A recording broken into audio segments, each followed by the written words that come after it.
जी महाराज जी, जब आत्मा सुख दुख से परे है तो नरक या स्वर्ग में जाने से पहले इसे कई प्रकार की यातनाएं और सुख या दुख का अनुभव कैसे होता है, क्योंकि मृत्यु के बाद नश्वर शरीर तो मृत्यु लोक पर ही नष्ट हो जाता है। इसका उदाहरण बिल्कुल फिट है।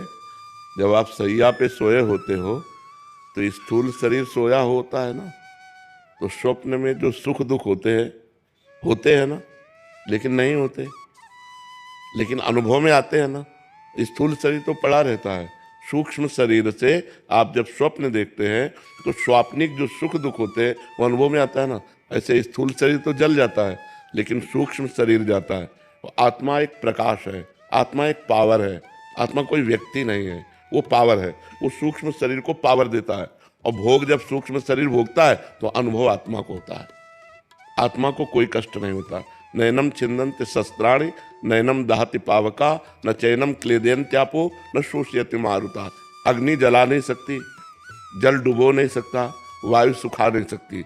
आत्मा अग्नेयास्त्र, वायुवास्त्र, वरुणास्त्र इनके प्रभाव से परे है। लेकिन जैसे स्वप्न में कोई दुख ना होने पर भी हमें दुख या सुख का अनुभव होता है। जो सपने सिर काटे कोई, बिन जागे दुख दूर न होई। अगर स्वप्न में कोई गला काट रहा है तो वैसे ही गला कटता हुआ नजर आता है, अपने को अनुभव आता है, भयानक दुख होता है, लोग चिल्ला पड़ते हैं, लेकिन एक खरोच भी नहीं होती। ये कब पता चला? जब जगे। ऐसे जीव को सूक्ष्म शरीर से नरक या स्वर्ग आदि के सुख या दुख भोगना पड़ता है। समझ पा रहे आप? आत्मा निर्लेप होने पर भी वो सुख दुख का भोगता तब तक बना रहेगा जब तक भजन के प्रभाव से वो निष्पाप नहीं हो जाएगा, कर्म समाप्त नहीं हो जाएंगे। तब तक ये कर्म परंपरा बार बार जन्म, बार बार मरण, बार बार दुख, बार बार सुख भोगना पड़ेगा। इसीलिए अध्यात्म शास्त्र है कि हम अध्यात्म गुरु बनाएं, उनके अनुसार उपासना करें, तो इस पापों से मुक्त होकर हम भगवान को प्राप्त हो जाएं। जब तक भगवत प्राप्ति नहीं होती तब तक ये सुख दुख स्वप्न की तरह भोगने पड़ेंगे, यद्यपि बिल्कुल मिथ्या है। अब जैसे सपने में कोई डूब रहा है तो बाहर से हम उसकी नाव की व्यवस्था कर दें, तैराक की व्यवस्था कर दें, लेकिन हम उसे बचा नहीं सकते। उसे बचाने का एक उपाय जगा दो। ऐसे ही ये जो हम सुख दुख भोग रहे हैं, इससे बचने का कोई उपाय नहीं। एक उपाय है, जग जाओ, मोह निद्रा से जग जाओ और ज्ञान प्रकाशित हो जाए तो सच्चे मानिए कोई सुख दुख का अनुभव नहीं होता। अब जैसे इस समय हमारी किडनी फेल है, कष्ट है, पीड़ा नहीं है। कष्ट है पर पीड़ा नहीं है, दुख है पर अनुभव नहीं है। कितना बढ़िया भगवान की कृपा है, नहीं तो अभी पड़े पड़े सड़ जाएं। हर कष्ट का बचने का उपाय केवल भगवान है, दूसरा नहीं है।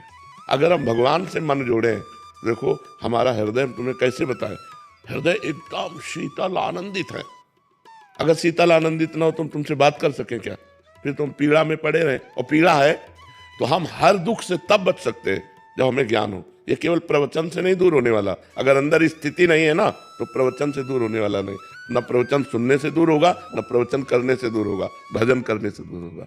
अगर हम भजन करें तो अज्ञान का नाश हो जाए, तब हम ये देखेंगे कि सुख दुख से परे आत्मा है। और जब तक भजन नहीं करेंगे तब तक मलिनता होने के कारण, जैसे स्वप्न में कोई दुख सुख नहीं होता, ये जगने पर पता चलता है, ऐसे ही जब तक हम मोह में फंसे हैं तब तक सुख दुख भोगना पड़ेगा।